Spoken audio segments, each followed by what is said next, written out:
Usaping pananampalataya. Ang pangangaral ng mga pastor sa Pilipinas. Ang tanong, katotohanan ba?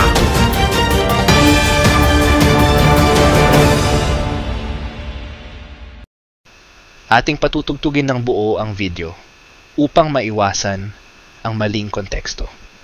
At ginagamit natin ito sa ilalim ng prinsipyo ng fair use para sa komentaryo at edukasyon. Maraming salamat. Ang mapapanood natin ay ang kauna-unahang Worldwide Bible Exposition na ginanap sa Araneta Coliseum. Panoorin na natin ang Part 1.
Live at the Araneta Coliseum, welcome to ang dating daan Worldwide Bible Exposition.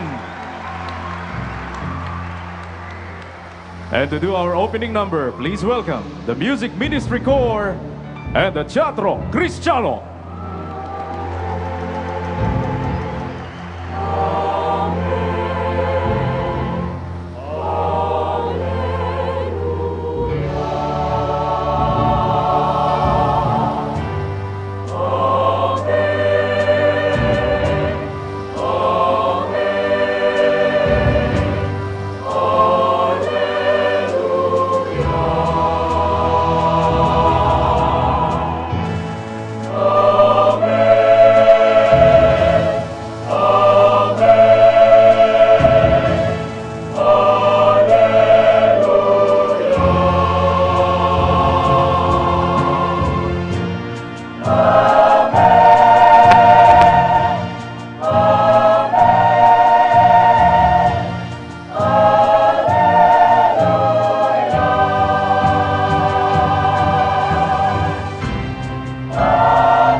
Sama-samang umaawit, tayong pinagpala ng Ama sa langit.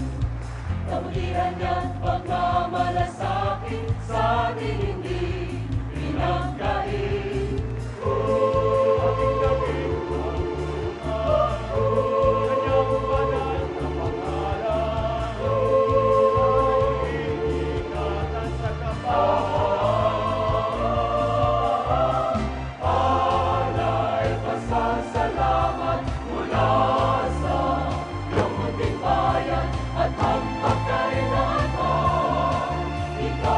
ay mapupurihan.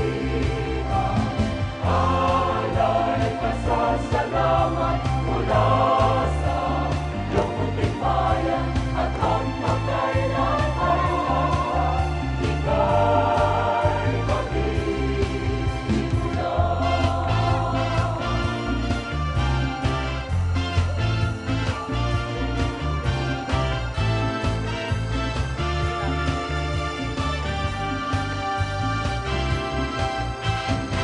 mga alipin lumalapit, sana'y huwag magpigil pa sa panalangin.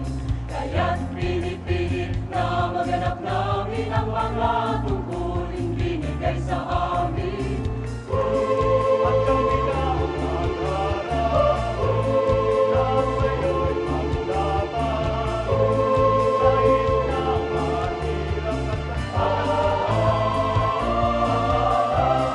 alay pasasalamat mula sa iyong munting bayan at ang magkailanman, ikaw ay mabuhay.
Handang-handa na ang lahat para sa 4th Worldwide Bible Exposition. We are broadcasting live from the Araneta Coliseum via SBN Channel 21. Tayo rin po ay naririnig sa 558 RMN News Manila at sa 100 Radio Natin stations nationwide. Pero hindi lang yan, we are also being seen and heard on all parts of the globe via the internet. Isang highlight ng programang ito ay ang Itanong Mo kay Soriano, isang portion ng Ang Dating Daan kung saan nagaganap ang on-the-spot question and answer sa pagitan ng mga bisita at ni Brother Eli. Ano po pangalan niyo? Merlina Bernardino po. Ano pong religion niyo? Catholic po. Ano po yung sadya niyo dito sa amin? Ay, gusto ko pong yung makinig at manood dito sa kay Brother Eli kasi po yung pagpunta ko dito para pong yung po sa puso ko, tapong taos puso sa puso ko, tsaka po kaya po ako nandito, talaga pong nararamdaman ko na ako po ay talagang dito sa gawaing ito. Ano po naman ang masasabi niyo kay Brother Eli? Ay talaga pong napakagaling niya, napakausay, napakabait, nasa kanya na po lahat. Ano pong pangalan niyo? Nancy Tan, Ano pong religion niyo? Catholic. Ano pong sadya niyo dito sa amin? Makinig, Ano pong masasabi niyo kay Brother Eli? prangka. Prangka. Ano pong pangalan niyo? Mary Grace Lagi, Ano pong religion niyo? Catholic. Ano pong sadya niyo dito sa amin? Matagal ko na kasing gustong marinig si Brother Eli sa personal. So, ibali yung husband ko kasi dating daan siya. So, parang nainyaya niya ako dito para makinig kay Brother Eli. Ano naman masasabi niyo kay Brother Eli? Magaling siya magpaliwanag. Naiintindihan ko. Maylin Vallejo, Ano pong religion niyo? Catholic, Roman Catholic. Ano pong sadya niyo dito sa amin? Para makinig ng aral kay Brother Eliseo Soriano. Ano naman masasabi niyo kay Brother Eli? Magaling. Magaling na mangangaral.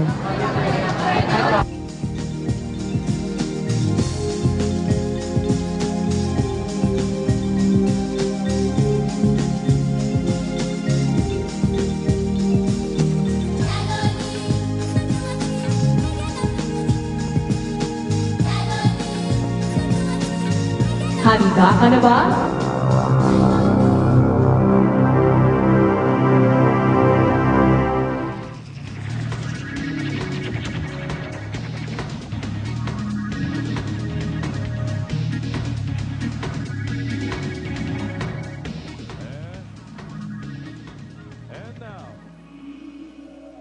And now, brothers and sisters, we are pleased to give you the only sensible preacher in our time, Brother Eli Soriano!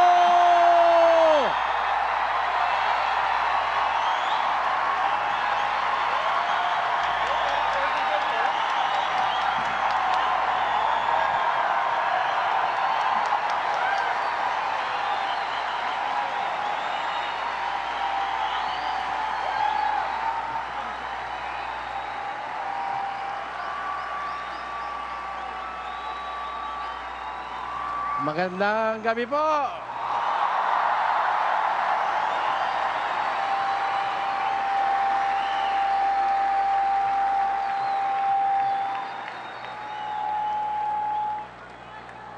Good evening to everyone. Sa lahat po ng naririto ngayon sa isang jam-pack na Araneta Coliseum.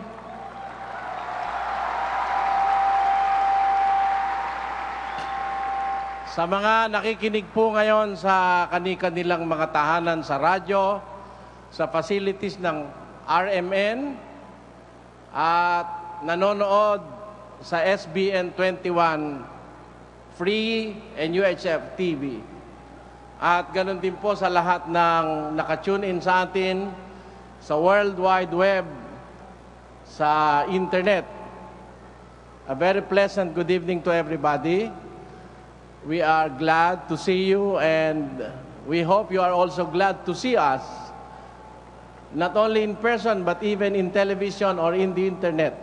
Hoping that this evening will be a fruitful evening of study regarding the Word of God. Magandang gabi po sa ating mga kababayan, saan man kayo naroon sa gabing ito. Maraming salamat po sa ating mga bisita na dumating ngayong gabi. Para sa kaalaman po ng ating mga tagapakinig sa radyo at tagapanood sa telebisyon, naubos po lahat ang ticket natin. Meron tayong ekstrang 2,000 ticket, yung hindi na po uupo, naubos na rin po.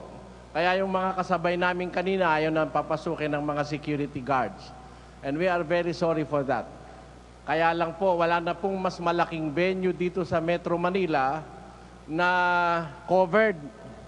Ayaw ko po kasi sa hindi covered venue kasi masama namang sabihin ko sa inyo kung maulanan tayo o mahamugan, hindi kayo sisipunin kagaya ni Brother Mike. Ayaw ko naman ng ganon. Si Brother Mike kasi, lagi niya sinasabi,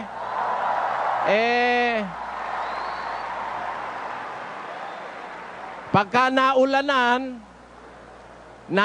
yung kanyang mga members na nagtitiyagang nanonood sa kanya, lagi niya sinasabi, hindi naman daw sila magkakasakit. Hindi sila sisipunin dahil sa pananampalataya. Alam niyo mga kapatid, totoo na ang pananampalataya works wonders. It is true that faith works wonders. Pero kung minsan, even with faith, ang tao po ay nagkakasakit. Kung tayo po'y lumalabag sa batas ng naturalesa, ay maaari rin tayong magkasakit. Magpapakita ako sa inyo ng isang halimbawa na taong may pananampalataya, naglilingkod sa Diyos, dahil lumabag siya sa batas ng naturalesa, nagkasakit po siya. Pakinggan nyo sa aklat ng Filipos, Kapitulo 2. Ganito ang ating mababasa.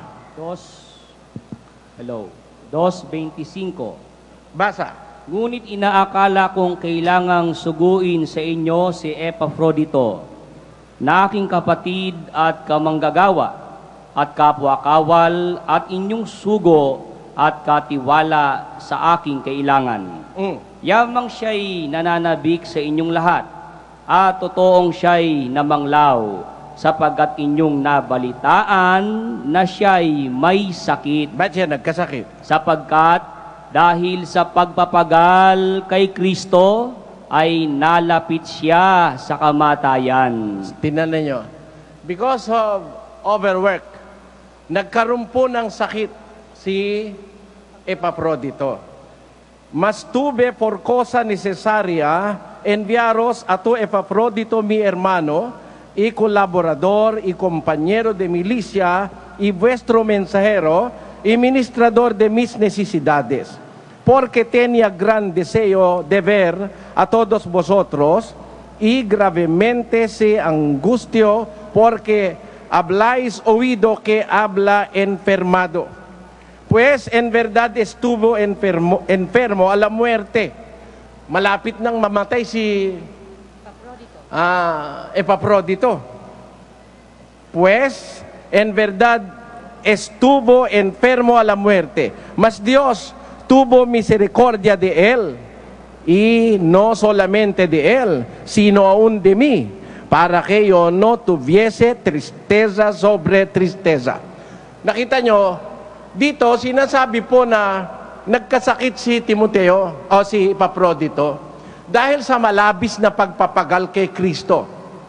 Kung ang kukunan mo ng opinion si Brother Mike, sasabihin niya hindi dapat magkasakit dahil may pananampalataya ito Malabis na pagpapagal kay Kristo. Too much hard work in Christ made him sick. This is Epaphroditus, a Christian minister of the gospel. Pero nagkasakit siya dahil meron po siyang nilabag na batas ng naturalesa, hindi siya nagpapahinga. Malabis ang kanyang pagpapagal kay Kristo. Kaya ayoko pong umuwi kayong may sipon, humahanap tayo ng malaking venue. Kung meron nga sanang mas malaki pang venue sa Araneta Coliseum, dito sa Metro Manila, wala po Doon sa amin, sa Pampanga, may mas malaking venue, dalawang doble po ng maiko-contain ng Araneta Coliseum, ang maiko-contain ng Ad Convention Center sa Apalit, Pampanga. Kaya lang, gusto po naming ilapit sa inyo, mga kababayan, ang ating Bible exposition. Nasasabik na rin ako after some time na ako po ay hindi makaalis ng bahay because of death threats and warnings from our security officers. Pero sabi ko, total, mamamatay din lang naman tayo. Di ngayon na nila ako patayin, di ba, no, mga kapatid? Ganun lang naman talaga sa mundo Wala tayong magagawa pag oras na natin. Ngayon, kaya ako nasabi si Brother Mike kasi siya, walang bubong yung kanyang mga tao. Pag naulanan, hindi raw magkakasakit. Hindi pala magkakasakit, Brother Mike, ba't ikaw nakapayong? Sila, hindi. Hindi ba? Kung talagang hindi magkakasakit, dapat paulan na rin si Brother Mike, di ba, no, mga kapatid? Ganun lang. Ngayon, ayoko naman nung ako lang ang nakakulambo, kayo nasa labas. Hindi ganun ang tama sa pag-akay. Marami kasi tayong nakagisnan sa reliyon, sunod-sunuran lang tayo. Sabi ni Jesus Christ, take this cup, drink ye of it. Take this bread, eat. This is my body. Those are two inseparable commandments. Drink and eat. Eat and drink. What did the Catholic priest did? They gave something.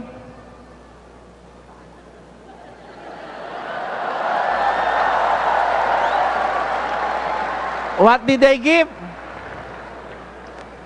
You know why I pause for a while? They gave the members something.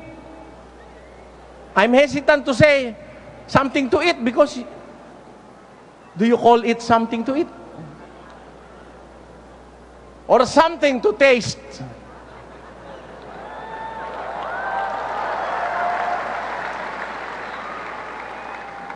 And afterwards, if you may see, the bishop has a bigger bread than the members.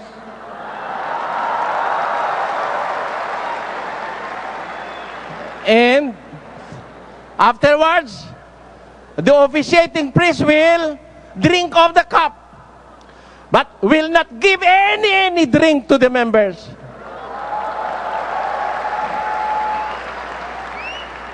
Is that right?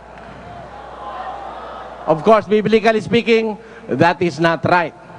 I may offend the feelings of others, but I do not have reservations whenever I speak the word of God.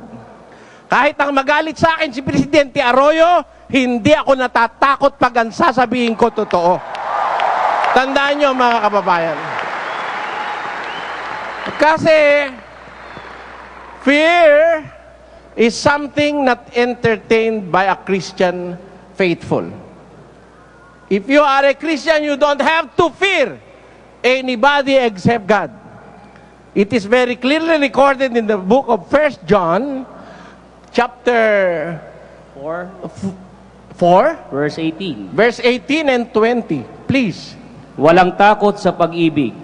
kundi ang sakdal na pag-ibig ay nagpapalayas ng takot. Ayan. Ang sabi po sa Biblia, there is no fear. There is no fear in love, but perfect love casteth out fear. There is no fear in love, but perfect love casteth out fear. En amor no hay temor, mas el perfecto amor echa fuera el temor. You see? En amor no hay temor, but perfecto amor echa fuera el temor. Ang sakdal na pag-ibig ay nagpapalayas ng takot.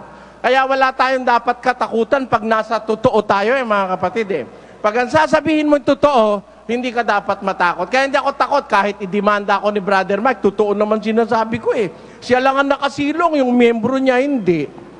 Kumukolekta siya ng pera linggo-linggo. Ba't hindi naman kaya siya magpatayo ng masisilungan ng kanyang miyembro? Hindi ba, mga kapatid?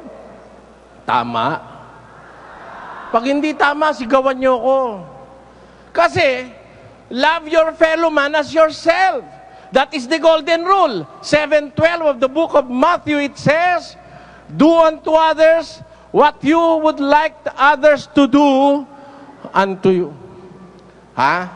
Paano na nga yun sa Kastila, kapatid? Na ang kailangan así que todas las cosas que quisierais que los hombres hiciesen con vosotros, así también haced vosotros con ellos, porque esta es la ley y los profetas. Kung anong gusto mong gawin sa'yo, siya rin gagawin mo sa kapwa mo tao.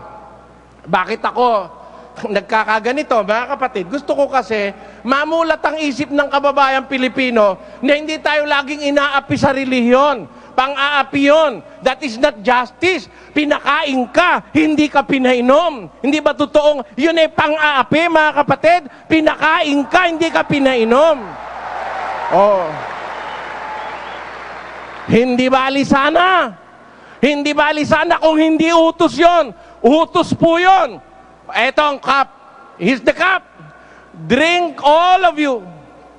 Sabi sa mga disciples. Tapos, here is the bread. This is my body. Take it. Eat of it. Hindi magkasama yung batas. Ang ginawa ng pare, pinakain ka lang. Yung kanya malaki. Sa'yo, kapiraso lang. Tapos siya uminom. Ikaw hindi ka pinainom. Ngayon, ang sabi naman ng ibang paring nakausap ko sa Guagua, pagpapainumin namin lahat ng miyembro namin, sabi niya, magastos dahil mahal yung mompo, sabi. Tingnan ninyo. Sa lagay, ikaw pala nang hihinayang na gumastos sa pagsunod ng utos. Alam niyo ang utos pag sinusunod, nagagastosan ka talaga. Tama o hindi? Sabi lang, ibigin mo kapwa mo, pakainin mo pwede ba naman papakainin mo ng lupa? Siyempre, bibili ka ng tinapay.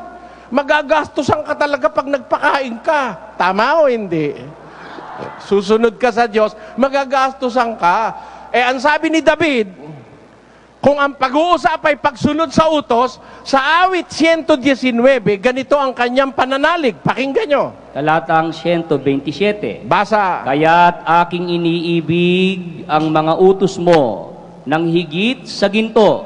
Oo, higit sa dalisay na ginto. Ayon. Ang sabi po ni Haring David, ay iniibig ko ang wika ang mga utos mo, higit sa ginto, higit sa dalisay na ginto. How is that in English, Sister Luz? Therefore, I love thy commandments above gold, yea, above fine gold. You see, if you really love the commandment, it is not a question of how much you are going to spend. For you to obey the commandment wholeheartedly, or as it was commanded by God in the gospel, it doesn't count if you spend thousands or millions of pesos or millions of dollars just to obey the commandment. Because the feeling and the faith of one who serves God says, I love thy commandment more than gold. I love thy commandment more than gold. More than fine gold. according to the psalmist. Kaya mga kapatid, ang masasabi natin, nagpapahihingi na lang kami ng paumanhin doon sa umuwi sa bahay. Kasi wala na pong maupuan. Hindi na tinanggap ng mga gwardiya yung ibang pumapasok dahil wala na pong ticket. At siguro, manood na lang po kayo sa bahay. Yung pong gusto pang pumunta rito, wag na po kayong tumuloy. Hindi na rin po kayo papapasukin ng mga security guards. Kaya lang, kung meron ngang mas malaki, kahit malaki ang gastos, kukuha po tayo nun. Kasi ayoko naman kayo ginawin sa labas o mahamugan kayo. Kasi hindi naman ako naniniwalang komo ang sinusunod mo yung utos ng Diyos hindi ka nasisipunin. Pwede rin naman tayong sipunin. Kayo ba mga kapatid, pag sinipon ba kayo, magagalit ba kayo sa Diyos mga kapatid? Meron mga lasenggo namatay sa kalalasing, hindi nagalit sa Diyos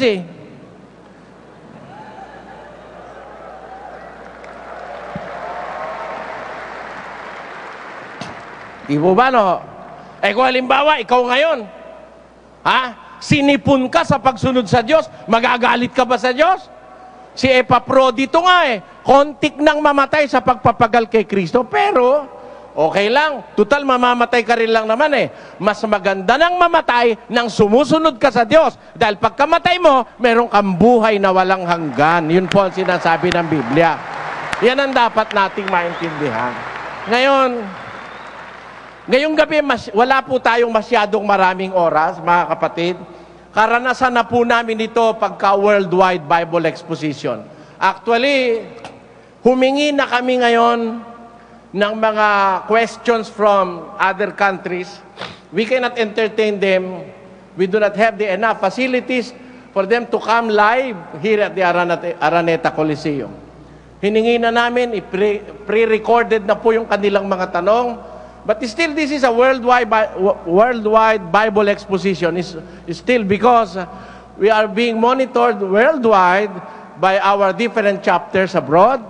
And you can tune in to our website, www.angdatingdaan.net and www.angdatingdaan.org.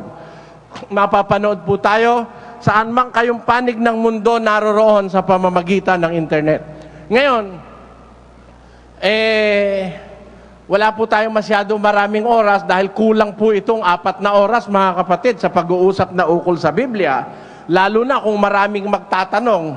Ang nakalista yatang magtatanong dito, 4,051. Nung makita ko yung listahan, sabi ko, ano kaya gagawin ko rito? 4,000 magtatanong, tigi-tigi 1 minuto na lang yon, bukas pa tayo matatapos. Malaki po ang babayaran namin sa Araneta. Hanggang alas 12 lang po tayo Kaya pag-uumpisahan ko na po ang ating paksa ngayong hapon o ngayong gabi, mga kapatid. Kamusta kayo dyan? Sa iba't ibang panig ng mundo, lalo na nasa Middle East. Magandang gabi sa inyo dyan. Umpisaan na po natin ang ating pag-aaral ng salita ng Diyos, mga kapatid. Yun pong media ora na yon, pang warm up lang yon. Hindi ko inaatake si Brother Mike, Sinasabi ko lang yung ginagawa niya sa members niya. Ang yaman-yaman naman ng El Shaddai. Ma-impluensya naman. Pwede kang manghingi sa gobyerno para magpatayo ka ng isang mas malaki pa sa Araneta Coliseum. Para naman yung mga sasayaw-sayaw doon, pag pinapawisan, mauulanan yun. Mauulanan yun pawis na pawis ka, mauulanan ka. Mangyayari sa'yo, mapupulmonya ka noon. Hindi ba, mga kapatid? Masama kasi sa katawan yung sudden change of temperature. Biro mo naman magtatalong ka ron. Isang talon, isang itlog. Isang talon, isang itlog. Tsaka kasi, El Shaddai, El Shaddai. Pasensya na kayo, wala akong puting panyo El Cantola Adonai, age to age, you're still the same. By the power of your name, El Shaddai, El Shaddai. Diba? Pag hindi ka pinawisan, biglang umulan. Kawawa ka naman. Yun ang hirap sa ibang pastor. Hindi inaalala yung kapakanan ng kanilang pinapastor. Dapat, yung kapakanan ng inaakay, inaalala ng umaakay. 12:15. Pakinggan nyo sa 2 Korinto, ganito ang ating mababasa, mga kapatid. Basa. At ako'y gugugol ng may malaking kagalakan at pagugugol dahil sa inyong mga kaluluwa. Kung kayo'y iniibig ko ng lalong higit, ako bagay iniibig ng kaunti? Sino po ang nagsasalita? Who is speaking in this particular verse of the scriptures? According to Paul, sabi niya dun sa English rendition, And I will very gladly spend and be spent for you. Though the more abundantly I love you, the less I be loved. According to Paul, I will very gladly spend and be spent for you. See?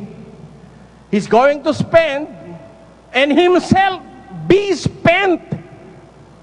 Ako'y may malaking kagalakang gugugol ng malaki at pagugugol dahil sa inyong mga kaluluwa. Ganyan po ang prinsipyo ng mangangaral ng Diyos na si Pablo.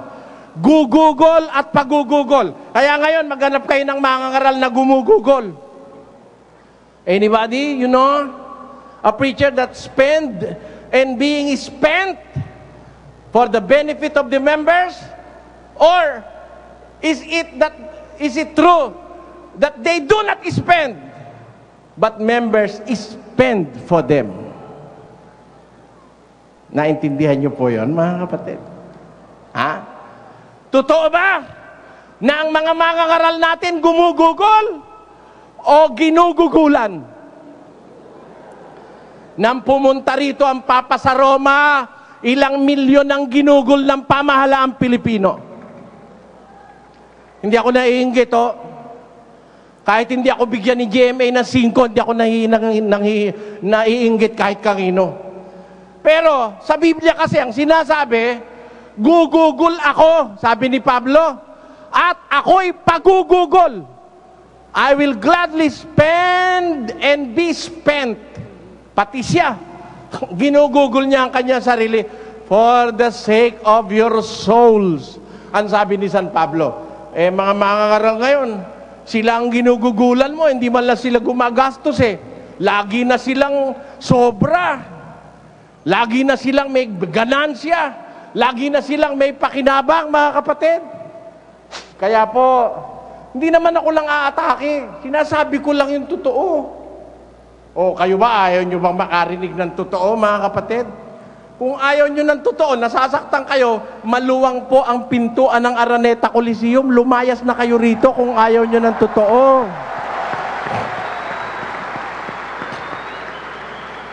Apat po ang malalaking gate nito. Umalis na kayo kung ayaw nyo ng totoo. Sapagkat tinitiyak ko sa inyo, ang totoo, may iba-ibang kalagayan. May katotohanang matamis. Alin yun? Nagkaroon ka ng crush. May crush din pala sa'yo. Katamis naman nun. Mahal na mahal mo. Yung pala ang mahal naman niya mahal kita, mahal kanya, mahal niya ay iba. Di ba mayroong ganong kanta, no? Hindi magkatama-tama Ang napakatamis na katotohanan, mahal mo siya, mahal ka niya. Di ba? Nag-meet. Pero mahal mo siya, mahal naman niya yung iba. Hindi matamis yun, mapakla yun, mga kapatid. At higit sa lahat, ang pinakamasakit doon, pinakamapait, mahal ka niya, o mahal mo siya, galit naman pala siya sa'yo. Ayun, mapait yun. Pero totoo yun. Ano po ibig ko sabihin? Ang salita ng Diyos sa Biblia, larawan po ng bagay na matamis, mapait, maasim, mapakla. Yan ang katotohanan sa Biblia. Gusto nyo makarinig ng mapait? Mga kapatid, may mapait eh. Sa salita ng Diyos, may mapait po. Ay, ito babasa ko. Sa Mateo 5, ito mapait. 5:21. Narinig ninyo na sinabi sa mga tao sa una, huwag kang papatay, at ang sino mang pumatay ay mapapasapanganib sa kahatulan. Salita ba ng Diyos yun o hindi? Salita. Ano raw po mangyayari sa papatay? Mapapasapanganib sa kahatulan. Maiimpyerno. Oh, matamis ba yun? Pagka may nagsabi sa inyo, matamis maimpyerno, bahala na kayo. Siguro wala kayo sa sarili, mga kapatid. Masakit doon sa impyerno eh. Maguni-guni mo lang yung impyerno, masakit na po doon eh. Yan po ibig namin sabihin sa inyo. Marami pong klase ang salita ng Diyos. May mapait, may matamis, may masarap. Merong maganda sa pagpandinig. Pero, yan pong lahat ay pakikinabangan natin. Yan ang ibig kong sabihin. Kung halimbawa, nakapagsalita ako ng laban kay Brother Mike o sa Papa sa Roma, huwag kayong magagalit. Totoo naman sinasabi ko eh. Sabi kasi sa Biblia, yung mangangaral ng Diyos, gumagastos. Pag ang mangangaral nyo, hindi gumagastos, siya ang ginagastosan nyo, magbakasyon na kayo. Layasan nyo na mangangaral nyo. Hindi totoong sa Diyos yan. Yan ang dapat yung maintindihan. Siya ang ginagastosan, ayaw siyang gumastos eh. Alam nyo, katwiran ni San Pablo, mga kapatid, bibigyan ko kayo ng katwiran, hindi nyo matututulan. Sige. Kahit sino pa pong bisita rito ngayon, walang makakatutol kahit isa. Bakit kailangan ang mangangaral ay gumastos para sa miyembro? Hindi ang miyembro ang palaging gumagastos. Ano ang dahilan kay Pablo? Balikan natin ang 12 ng ikalawang Korinto. Pasa, pakinggan nyo. Narito. Sapagkat hindi nararapat ipagtipon ng mga anak ang mga magulang, kundi ng mga magulang ang mga anak. Alin daw po ang nararapat, mga kapatid? Kaya pala gagastos ang mangangaral, sapagkat hindi naman dapat na ang magtipon para sa magulang ay ang mga anak, kundi ang mga anak ay ipagtitipon ng mga magulang. Sino sa inyong magulang? Yung anak mo ang pinaghahanap buhay mo. At ikaw naman ay relax na relax ka. It is not the rightful thing to do. Na ang anak mo, ang pagurin mo ng pagurin, siya magtitipon para sa'yo. Tapos, ikaw naman ay nagpapahinga lang, nagpapalaki lang ng katawan. Parang ganito, nakakita na kayo ng pastor ng kalabaw, mga kapatid? Pastor ng tupa, pastor ng baka. Hindi ba yung pastor dinadala-dala yung kanya mga pinaakay, pinapakain niya, no? Sinusoga niya. Ngayon, nakakita ka ngayon, mangangaral, ikaw ang nagsosoga at siya ang pinapakain mo. Hindi ba awkward yun sa pastor na siya ang pinakakain? Hindi ba dapat, mga kapatid, ang nagpapakain yung pastor? Hindi ba yun ang dapat? O bakit yung pastor ang pinakakain? Ano ibig sabihin? Binaliktad po ng mga pastor ngayon ang diwa ng Biblia. Sila ang pinakakain. Sila ang pinayayaman. Sila ang pinasasagana. Pero ang miyembro, pinapahirapan. Yon. Mali yun Kaya wag magagalit sa akin si Brother Mike. Hindi naman kita inaatake. Nakikipagkaibigan lang ako sa iyo sa kaparaanan ng Biblia. Baka sakali magsisi si Brother Mike, magkakasama kami, di ba? Sasama rin ako sa kanyang koalisyon. Yon, ang ibig ko sabihin. Dapat ang ministro gumagastos para sa miyembro. Hindi ang miyembro ang gumagastos lamang para sa ministro. Baligtad yon. Kagaya rin naman ang baliktad, yung anak ang magtipon para sa magulang, ang dapat yung magulang ang magtipon para sa kanyang mga anak. Now, wala na nga po tayong oras introduction pa lang ito Wala naman po ako masyadong maraming, I do not have the luxury of time to explain all the things that I want to explain and to tell you. Pero ito po mga kapatid, meron ako isang paksa na gustong ipaglingkod sa inyo. In as much as nakita-kita tayong personal, mga kapatid, dito sa Araneta Coliseum, mga bisita, alam nyo na naman ako diretsahan ako Kung magalit kayo sa akin, sa bagay, kung magalit kayo, okay lang Hindi ba, no? Kung magalit kayo, okay lang Nagagalit din naman kayo sa anak nyo, di ba? Ako nga, hindi nyo ko anak Kung magalit kayo, ba't naman ako magdaramdam? Yung asawa mo nga, pag nagalit ka, pinapanalangin mo, tamaan na ng kidlat O, di ba, no? Ay ako, sabihin nyo na lang sa Diyos, tamaan ako ng kidlat. Ganon. Ganyan lang naman po yan, mga kapatid. Hindi ako natatakot magalit kayo Masabi ko lang sana yung totoo, baka malay mo, mamayang gabi na naginip ka, nakita mo, kinakausap ka nung anghel. Hoy, huwag ka magalit kay Soriano, totoo sinasabi nun. Malay mo. Umpisahan ko na kayong galitin, mga kapatid. Umpisahan ko na kayong galitin. Eto po, naririnig nyo ngayon ang nangyayari sa ating bayan. Ano po? Para ang isang presidente na kagaya ng ating Pangulo ngayon ay mapaatras mo sa isang napakalaking pribilehyo. Palagay ko, walang magiging gaya ni Gloria Macapagal Arroyo sa pribilehyong ibinibigay ng konstitusyon. Tanong nyo sa akin kung bakit. Siya lang ang presidente, pwedeng magpresidente ng mahigit sa 10 taon Bakit? Pwede pa siyang manalo, 6 na taon pa uli, 4 na taon itong nakaraan. Malaking pribilehyo to stay in power for 10 years. That's a very great privilege given to her by the Constitution. But she decided not to run in 2004. Bago po siya nagpahayag na siya hindi tatakbo, mga 1 linggo magkausap kami ni Presidente. Nagkausap po kami. Wala siyang binabanggit na hindi na siya tatakbo. Sabi ko pa nga sa kanya, Mrs. President, asahan niyo po ang aming grupo. Kami tumutulong o sumusuporta sa duly constituted authorities. Hindi niyo kami kalaban, Mrs. President. Sabi ko sa kanya. Pero nasurpresa ako, hindi na siya tatakbo. Naramdaman ko yung kanyang sinabi. Alam niyo kung bakit? Magulo po sa ating bansa Ang gulo. Magulo po. Napakaraming problema ng gobyerno.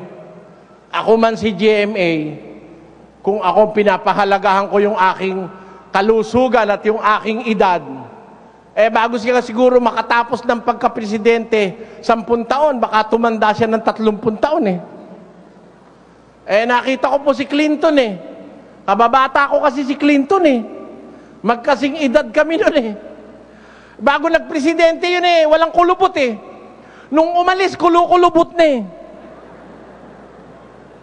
napakarami na responsibilidad ng presidente. Magulo po kasi. Magulong mundo ngayon. Di ba kayo nakakahalata, mga kapatid? Patayan dito. Patayan doon. Patayan kahit saan pumaron. Murder here, killings there. Rebellion there, rebellion here. Unrest there, unrest here.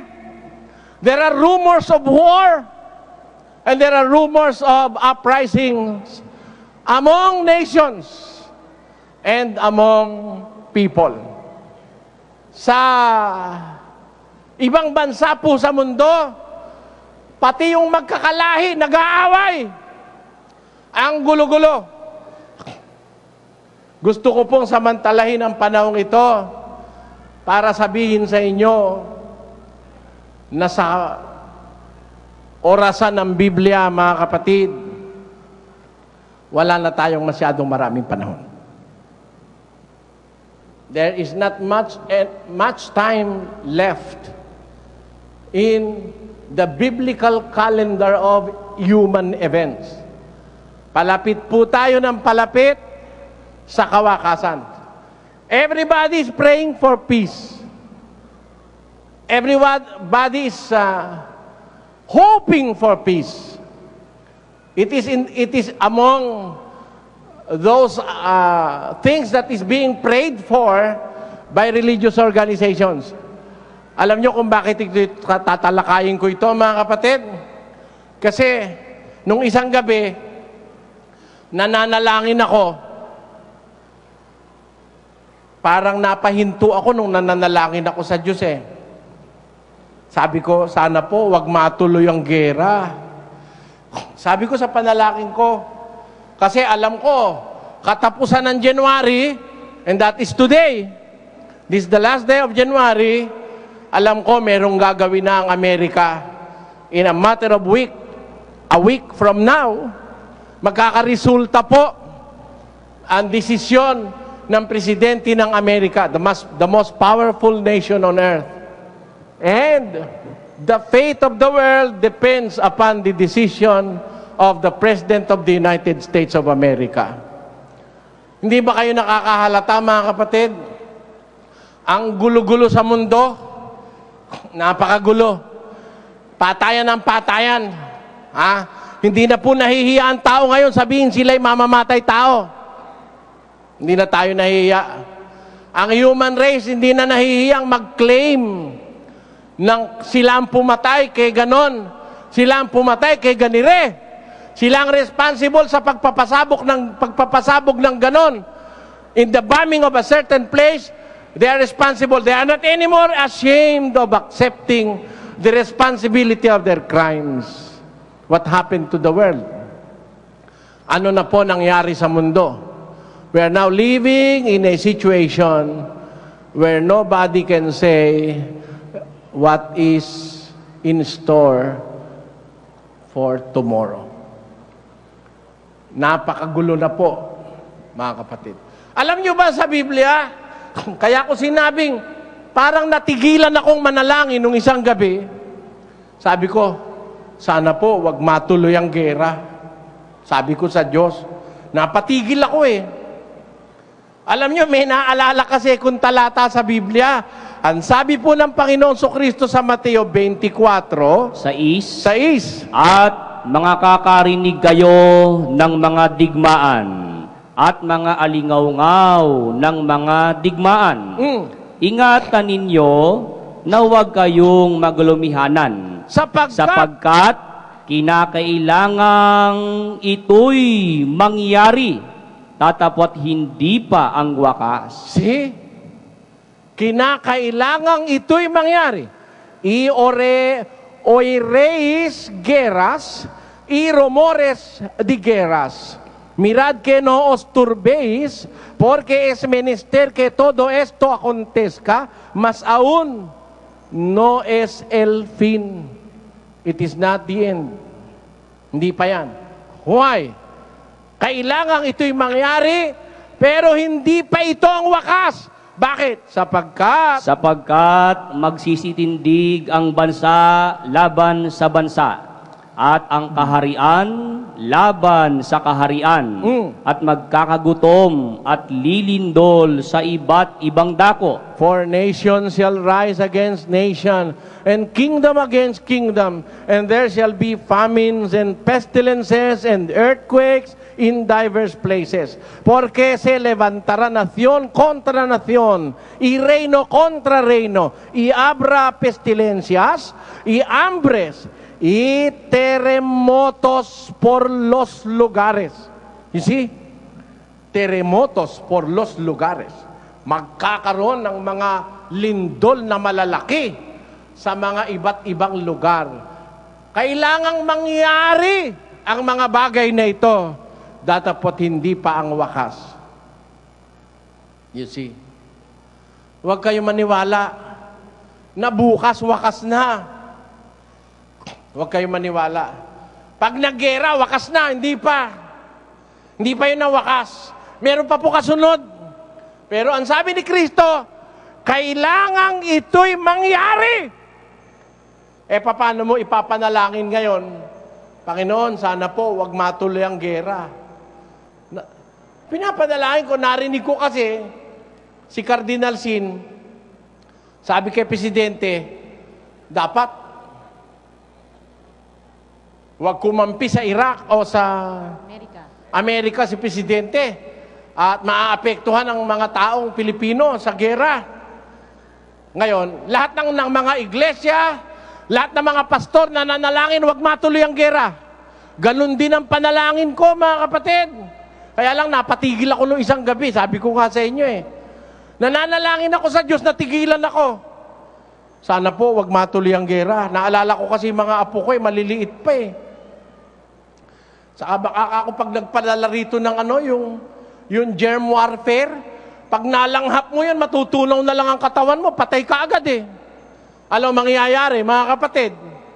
Di ba nakakaawa yung mga bata, yung mga may sakit, yung mga matatanda, yung mahihina ang katawan, yung mga walang kamalay-malay nating mga kababayan, milyon-milyon, bilyon ng tao sa mundo magiging biktima ng gera pagka natuloy-tuloy ang sinasabi na yan na gera. Nasabi ko sa sarili ko, sana po wag matuloy ang gera, Panginoon. Bigla ako natigilan dahil naalala ko yung sinabi ni Kristo. Makakarinig kayo ng digmaan. You will hear wars and rumors of wars. Be not troubled, for all these things must come to pass, but it is not the end. Kailangang mangyari ang mga bagay na ito. Sabi ni Kristo, kailangan mangyari. Ba't ko naman ipapanalangin wag matuloy? Kaya nasabi ko na tuloy, sige po, Panginoon, bahala ka na. Kung matutuloy, wala tayong magagawa. May magagawa ba tayo? Kahit magdidipa si Presidente Gloria, hindi naman siya papansinin ng Amerika. Natatawa nga ako kay Cardinal Sin Bakit si Presidente Gloria napapag-anuhan niyang wag kakampi sa ganon, wag magsasalita ng pabor ganon, etc. Wala naman magagawa Pilipinas, ang liit-liit nating nasyon Tama o hindi? At tayo ba? Pag nanalangin ba tayo, wag matuloy ang gera? Hindi nga kaya matutuloy? Kung ang malay mo, kung yan yung sinasabi ni Kristo, you will hear wars and rumors of war. Makakarinig kayo ng digmaan, alingaw-ngaw ng digmaan. Ingatan ninyo na huwag kayong mga gulumihanan sapagkat kinakailangan ito'y mangyari. Datapot hindi pa ang wakas. Bakit? May kasunod pa ba? Tuloy. Pakinggan nyo Sapagkat magsisitindig ang bansa laban sa bansa. At ang kaharian laban sa kaharian. At magkakagutom. At lilindol sa iba't ibang dako. At tatapwat ang lahat ng mga bagay na ito ay siyang pasimula ng kahirapan. Hindi pa pala naman yun ang wakas yung gera. Yan pa lang ang pasimula ng kahirapan. That is the start of the tribulation. Alam nyo, meron pa tayong hindi nakikita, mga kapatid Yung pagdating ng mga kahirapan, dadating po yan. Ewan ko kung nakahanda na kayo, mga kapatid. Nakahanda na ba tayo, mga kababayang Pilipino, na makasaksi ng hindi matututulang salita ng Diyos sa Biblia, pati yung hindi naniniwala sa Biblia, pati yung hindi naniniwala kay San Pablo, si Tagamen, sabi ni San Pablo, darating ang panahong mapanganib dahil ang tao magiging maibigin sa salapi, mayayabang, mga palalo. Siguro kaya galit si Tagamen kay San Pablo. Inaatake kasi siya ni Pablo sa 3:1 ng ikalawang Timoteo Maraming lilitaw, mayayabang, mga palalo, maibigin sa salapi, maibigin sa kalayawan, kaysa pagka maibigin sa Diyos. Yan po na mangyayari, mga kapatid. O ngayon, yan ang pasimula ng kahirapan. That is the beginning of sorrows. Alam nyo, yung sinasabing kahirapan dito, ginagamit sa Grego yung salitang Odin. Ang kahulugan, pain. Pain. Pang. Throw. Especially pain in childbirth. Sorrow. Travail. Yan po ang hinulaan ni Kristo. Yang mga pangyayari na yan, mga digma, kagutom, lindol, yan ang pasimula ng sorrows o ng pain or travail. Matitinding kahirapan sa buhay ng tao. Ang inilalarawang ito ng ating Panginoong Jesus bago dumating ang wakas. That's the beginning of sorrows. Bakit? Ano ba ang kasunod nun, mga kapatid?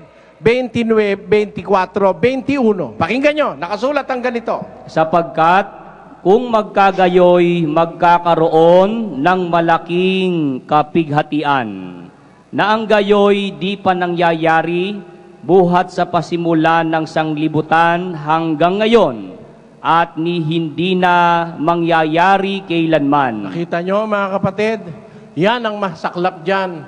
Magkakaroon pala ng malaking kapighatian, great tribulation. And when the Bible say great, that is really great. And it is not just sorrows, but it is great tribulation. Dakilang kapighatian, malaking kapighatian. Porque habrá entonces grande aflicción, cual no fue desde el principio del mundo hasta ahora, ni será. Y si aquellos días no fuesen acortados, ninguna carne sería salva. Mas por causa de los escogidos, aquellos días serán acortados. And except those days should be shortened, there should be no flesh saved.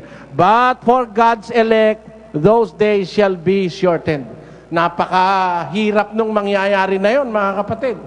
Alam niyo po kung bakit? Pag hindi pinaiksi ng Diyos yun, walang lamang makakaligtas. No flesh shall be saved. Alam niyo, nabalitaan niyo yung pagtitiis ni Job? Nabalitaan niyo yung pagtitiis ni Daniel? Ng mga apostol? Pag sila ang bubuhayin mo ngayon, at ihaharap mo dito sa malaking kapighatiang ito, hindi nila matitiis. Kasi, pag ito ikay hindi pinaikli ng Diyos, wala nang lamang maliligtas. But because of God's elect, those days shall be shortened according to Matthew 24, 21, 22. And that is the final phase of God's prophecy that we are waiting for. Lahat ho, nakita na natin. Mga lindol, mga agutom, mga gera, alingaw-ngaw ng gera, ng digmaan, nakita na natin lahat yan. Iisa na lang ang ating hinihintay. Yung malaking kapighatian, pains, sorrows, travail, as if the pain being experienced by a woman in childbirth. Ganun po kahirap yung dumarating na hinaharap ng ating mundo. Isa na lang po ang ating inihintay, pagsiklab ng malaking kapighatian sa mundong ito. Yan po ay mangyayari, hindi matagal yan. Pag nagdesisyon ang Amerika na girahin ang Iraq at nagkatotoo na si Saddam Hussein ay merong mga weapons of mass destruction, may nuclear weapons, o kaya si Saddam Hussein ay meron ng mga tinatawag na biological weapons. Eh ano igagamot mo? Halimbawa, nagpaulan ng anthrax dito sa Pilipinas. Lahat ng makasinghot, magkaka-anthrax, 24 oras, patay ka. Ha? Meron ba tayong gamot para nakahanda? Wala. Ang ginagawa po nilang biological warfare, walang antidote. Sila lang ang nakakaalam. Sa atin, di natin alam. maghahagilap ka pa kung anong strain ng virus yon, hahanapin mo pa. At kung anong klaseng bakterya yon, hahanapin mo pa ang lunas doon. And it will take some time, but you will be killed before that time comes. Yan po ang sinasabi ng Biblia. Kung magkataon niya kasi sinasabi, magkakaroon ng pestilences Ano pa bang pestilences ang hindi nararanasan ng tao? Lahat ng mga peste, lahat ng mga sakit, communicable diseases, meron na po tayong panggamot. Practically all infectious diseases can be treated by man's know-how. Pero para maganap itong sinasabi ng Biblia, yung pestilences dito, hindi natural ito. Hindi po ito natural. This can be man-made. And you may remember the name of Saddam. Pagka naranasan natin ito, mga kababayan. Bakit? Hindi basta-basta maaapula ito Maraming mamamatay Sabi sa Biblia, namatay ang 3 bahagi ng tao sa lupa. A third of the world's population, according to the prophecy of John, remember that we are now 6 billion people on earth. And 1/3 of 6 billion is 2 billion. 2 times the population of China. Isang patayan lang. Anong peste? What kind of a pestilence is able to kill 2 million people at a time? Meron ba nun? Wala nun. O 2 billion, I mean. If you are going to take the percentage from the biblical context to the population of the world, we are now more than 6 billion people on earth. And if 1/3 of the people of earth will die, that is roughly 2 billion people going to die at a time. Ewan ko kung nare-realize nyo, ibig kong sabihin, mga kapatid, mga kababayan,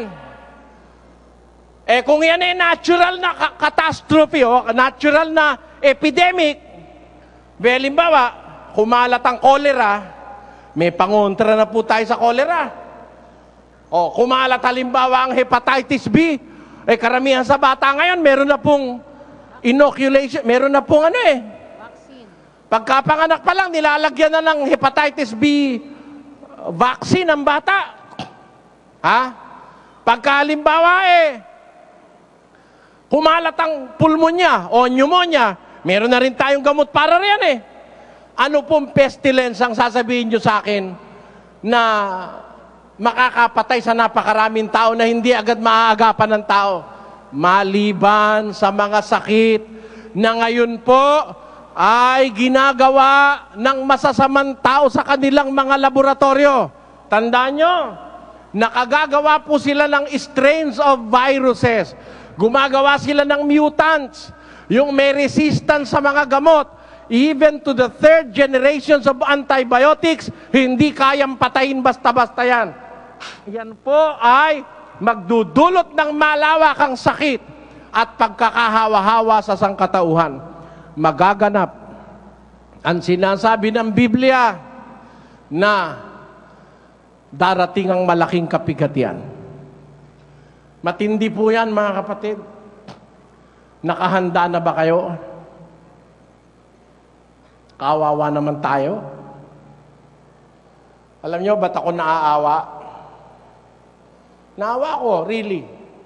Hindi ko lang pwedeng buksan yung kalooban ko para ipakita sa inyo Kung pwede lang yon.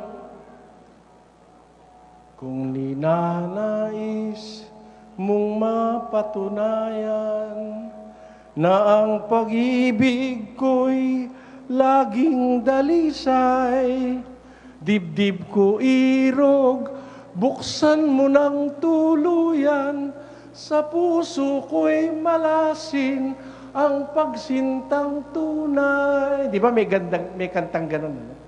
Bubuksan. Kung pwede ko lang pabuksan yung dibdib ko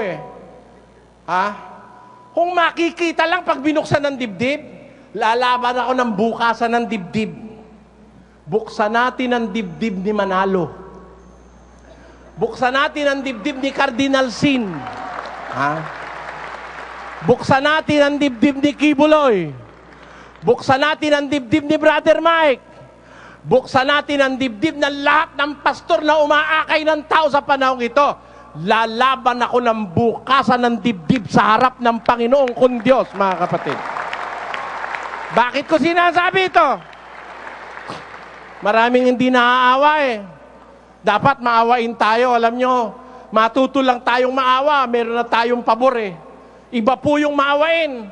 Mapalad ang maawain. Sila'y kaawaan din, ang sabi ni Kristo. Blessed are the merciful, for they shall obtain mercy. Yan. Marami hindi naaawa sa miyembro hanggang ngayon eh. Hindi inihahanda yung miyembro nila. Libang na libang ang mga tao ngayon eh. Nakikita ko ngayon sa mga religious people, libang na libang ang miyembro. Parang walang kaisip-isip na bukas makalaway, maaaring mag-spark ang tinatawag ng Bibliang malaking kapighatian. The Great Tribulation. Hindi ho matagal yon, mga kapatid. 1 linggo, malaki magagawa ni Saddam, kala nyo? At akala nyo ba si Saddam lang? Andyan po ang North Korea. Nandyan ang China. Nandyan ang India na may reported na mga tinatawag nating nuclear warheads. Alam nyo po ang sandatang nuklear. Nako, pinasabog dito. Ano ba ito? Araneta Center. Bumilang ka ng 30 kilometro paikot. Ibig sabihin, mula rito hanggang Bukawi, sunog. Mula rito hanggang lagpas ng Alabang, sunog. Sabay-sabay yun. Sa ilang saglit lamang. Ganyan po katindi ang tinatawag nating nuclear bomb. Within a radius of 30 kilometers, masusunog ang nakapaligid na yan. Maapektuhan. At pag nagkaroon po ng radioactive rainfall, yung fallout, kahit nasa 100 kilometro, layo mo dun sa tumabog na isang nuclear bomb, apektado ka ron. Ganyan po mangyayari. Ngayon ang pinag-uusapan natin eleksyon ng 2004 Para bang naniniwala tayo, buhay pa si Angara sa 2004. Marami nga nagsabi, ako raw tatakbo nilang presidente. Bakit? Nakakatiyak ba tayong buhay pa si Brother Eli sa 2004? Malay nyo, pag uwi ko ngayon, tambangan ako ng iglesia ni Manalo. O ano magagawa natin doon? Wala tayong magagawa ron, mga kapatid. Hindi tayo po pwedeng makaligtas pagka oras na natin. Kaya masasabi ko, mag-isip tayo. Mga kababayan, yung mga nakikinig sa dating daan, 5 taon na, 10 taon na, 2 taon na, ang titigas ng puso nyo. Magbago na kayo, mga kababayan Pilipino. Sumunod tayo sa Diyos. There is not much time left. Wala na pong maraming panahon na nakatira sa mundo. Yang nangyayari ngayon, araw-araw ang balita, gera. You will hear wars and rumors of wars. Makakarinig kayo ng digmaan at ng alingaw-ngaw ng mga digmaan. Kailangang ito'y mangyari. Ang sabi ng Biblia, mangyayari po yan, mga kapatid, mga kababayan. O kung mangyayari, naniniwala kayo sa Biblia? Kung naniniwala kayo, ba't hindi yata kayo nagmamadali? Babayaan mo, Brother Eli. Meron na lang kong inaasikaso Ano po ba inaasikaso mo? 2 kasi asawa ko sabi mo. Kailan mo gagawin isa? Brother Eli, naghahanda pa kami. Bayaan mo bayaan mo, sasama rin kami sa'yo. Sige, sinasabi ko sa inyo, ngayon bukas pa ang pinto. Pag isinara yan, I'm sorry, pag sinara na. Pag nawalan na tayo ng pagkakataon, sabi nga ng pasyon, gayon nga ni itong araw. Yan. Gayon nga ni itong araw, habang ika'y nabubuhay. Kusang binabahalaan, mili ng anumang bagay, magaling o masama man. Tunay na di magwiwika ang Diyos poong dakila. Maririnig mo ba ang Diyos? Hoy, Pedro, sayang ang oras mo, bumalikwas ka na. Wala, maririnig na gano'n. Maria, 48 ka na. Ngayon, 40 lang, inaatake na, naninigas na. Mag-apura ka. Meron ka ba maririnig na gano'n? Wala eh. Tunay na di magwiwika, ang Diyos po ang dakila, matuwid ka matmalis siya, araw mo, palibhasa. Ngunit kapag ka nalagot, hiningang lubhang marupok, ng katawan mong mairog, ang araw mo'y matatapos, ang iiral ay ang sa Diyos. Ayun. Matatapos ang araw mo eh. Palagay mo, 2 taon pa ang paghuhukom. Yung pala na may 30 diyas ka na lang. Ano, inihintay mo, kapatid? Yung nakikinig ng dating daan, Brother Eli, talagang naniniwala kami, totoo sinasabi mo. Naniniwala ka pa, pero ginagawa pa dyan sa Katoliko, lumayas ka na dyan, tipama ka na rito. Oh. Lumayas ka na. Dito, pag kumain ako, papakainin kita. Pag uminom ako, papainumin kita. Subukan mo ha, gusto mo maranasan, punta ka sa apalit. Ha?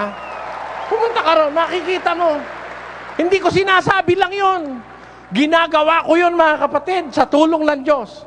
Hindi ko sinasabi, yung pare, papakainin ka, di ka naman papainumin eh. Oh, di ba? Yung pinakain sa'yo, di ka man matingay. Hindi mo nga masabing pakain eh, baka ni patikim nga, hindi, liit-liit nun eh.